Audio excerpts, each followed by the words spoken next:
Some domestic violence suspects are being booked into jail and then released. It's a situation Spokane police are seeing more often than they'd like. New at 6 tonight, Elenee explains what advocates are trying to do about that.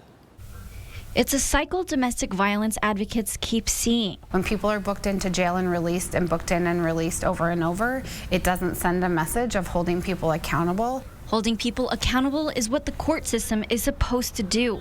But police say it makes their jobs harder when domestic violence suspects are easily able to walk out of jail. Our concern is because of the cycle of violence and what's going on with families and the future threat to the victim, that the victims aren't being protected properly when the defendants are getting out without any accountability. In recent weeks, 4 News Now has been told that some domestic violence suspects were released on their own recognizance, never having to post bond.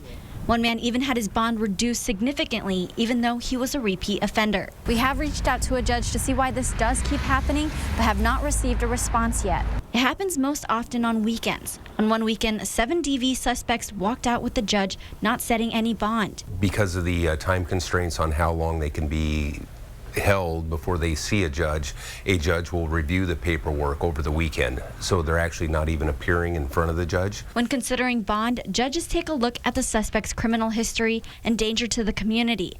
These advocates say domestic violence suspects are treated more like property criminals than violent offenders. In these specific cases, it is concerning because domestic violence is not only a victim safety issue, it's a law enforcement safety issue, and ultimately it's a public safety issue. So what's being done to fix this? Both Murphy and Ferguson are working with others to see what they can do. We have a lot of people trying to do some good work in this town. If we can get everybody on the same page, we'll make a difference. In Spokane, I'm Elenee, 4 News Now.